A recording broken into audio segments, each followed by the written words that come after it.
3. ¿Qué dice la ciencia? Muchas personas tratan de aplazar su dedicación personal a Cristo, al divulgar la hipótesis de que, si no se puede probar algo científicamente, tal cosa no es verdad ni digna de aceptación. Puesto que la deidad y la resurrección de Jesús no se pueden probar científicamente, las personas del siglo XX concluyen equivocadamente que no pueden aceptar a Cristo como Salvador ni creer en su resurrección. Es frecuente que en una clase de filosofía o de historia me enfrente a este desafío. ¿Puede usted probarlo científicamente? Mi respuesta suele ser, bueno, no soy científico. Inmediatamente se pueden escuchar risitas en la clase e invariablemente se oyen voces que dicen, no me hable acerca de eso. ¿O se da cuenta? Uno tiene que aceptarlo todo por fe, se refieren a una fe ciega. Hace poco tiempo, en un vuelo a Boston, le estaba hablando al pasajero que viajaba a mi lado del por qué creo que Cristo es lo que él afirmó que era. El piloto, que pasaba cerca de nosotros saludando a los pasajeros, oyó parte de nuestra conversación. Usted tiene un problema, me dijo. ¿Qué problema? Le pregunté. Que no puede probar eso científicamente, me respondió. Es sorprendente la mentalidad a la que ha descendido la humanidad moderna.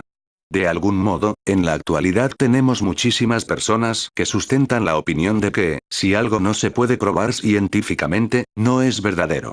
Bueno, eso no es verdad.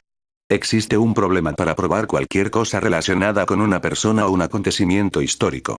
Debemos entender la diferencia que existe entre la prueba científica y lo que llamo la prueba histórica legal.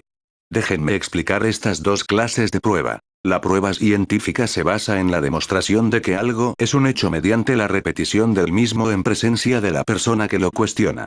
Hay un ambiente controlado en que pueden hacerse las observaciones, deducir datos y verificar empíricamente la hipótesis. Ramón Canal, licenciado en Filosofía y Letras explicando las pruebas científicas dice, toda ciencia utiliza para su trabajo teórico un método objetivo.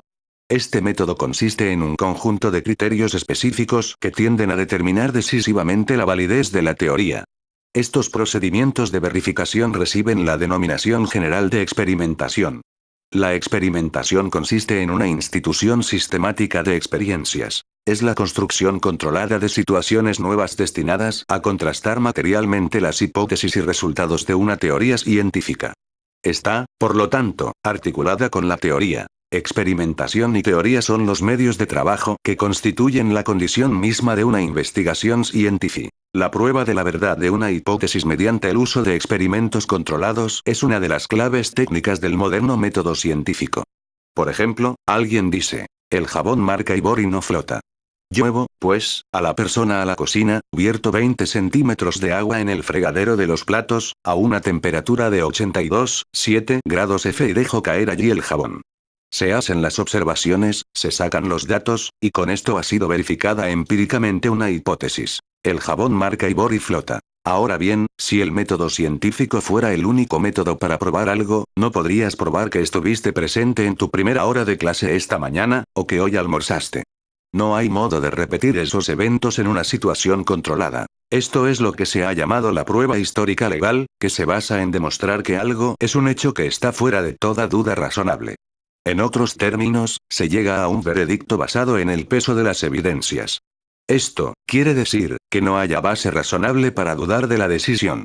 Esta prueba depende de tres tipos de testimonio: el testimonio oral, el testimonio escrito y la exhibición de objetos, tales como un rifle, una bala, una libreta. Si usamos el método legal para determinar lo que ocurrió, podemos probar muy bien, fuera de cualquier duda razonable, que estuvimos en clase esta mañana. Los amigos nos vieron, leemos los apuntes que tomamos en clase, el profesor nos recuerda. El método científico solo puede usarse para probar lo que se puede repetir. No es adecuado para probar o desaprobar muchos asuntos con respecto a una persona o a un evento histórico. El método científico no es apropiado para responder a preguntas como estas. ¿Vivió George Washington? ¿Fue Martin Luther King un dirigente que defendió los derechos civiles? ¿Quién fue Jesús de Nazaret? ¿Fue Roberto Kennedy procurador general de los Estados Unidos de Norteamérica? ¿Resucitó Jesucristo de entre los muertos? Las respuestas para estas preguntas están fuera de la esfera de la prueba científica, y tenemos que colocarlas en el ámbito de la prueba legal. En otras palabras, el método científico, que se basa en la observación, la acumulación de datos, la hipótesis, la deducción y la verificación experimental para hallar y explicar las regularidades empíricas de la naturaleza, no tiene las respuestas finales para preguntas como estas. ¿Se puede probar la resurrección? ¿Se puede probar que Jesús es el Hijo de Dios? Cuando los hombres y las mujeres confían en el método histórico legal, tienen que examinar la veracidad de los testimonios. Una de las cosas que más me ha llamado la atención es que la fe cristiana no es una fe ciega e ignorante, sino más bien una fe inteligente, racional.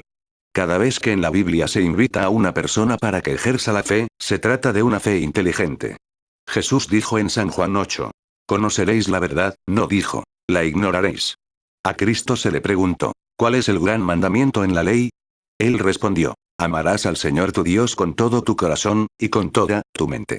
El problema que tienen muchas personas es que aparentemente se quedan en lo relacionado con el corazón. Los hechos relacionados con Cristo nunca les llegan a la mente. Dios nos dio una mente que ha sido renovada por el Espíritu Santo para que conozcamos a Dios, y también un corazón para amarlo y una voluntad para escogerlo. Necesitamos funcionar en cada uno de los tres aspectos para tener una máxima relación con Dios y glorificarlo. No sé lo que te pasa a ti, pero con respecto a mí, mi corazón no puede regocijarse en lo que mi mente ha rechazado. Mi corazón y mi mente fueron creados para trabajar conjuntamente en armonía. Nunca ha sido llamado un individuo para que cometa el suicidio intelectual al confiar en Cristo como Salvador y Señor. En los siguientes 4 capítulos expondremos las evidencias que nos demuestran la confiabilidad de los documentos escritos, y la credibilidad del testimonio oral y de los informes de los testigos oculares con respecto a Jesús.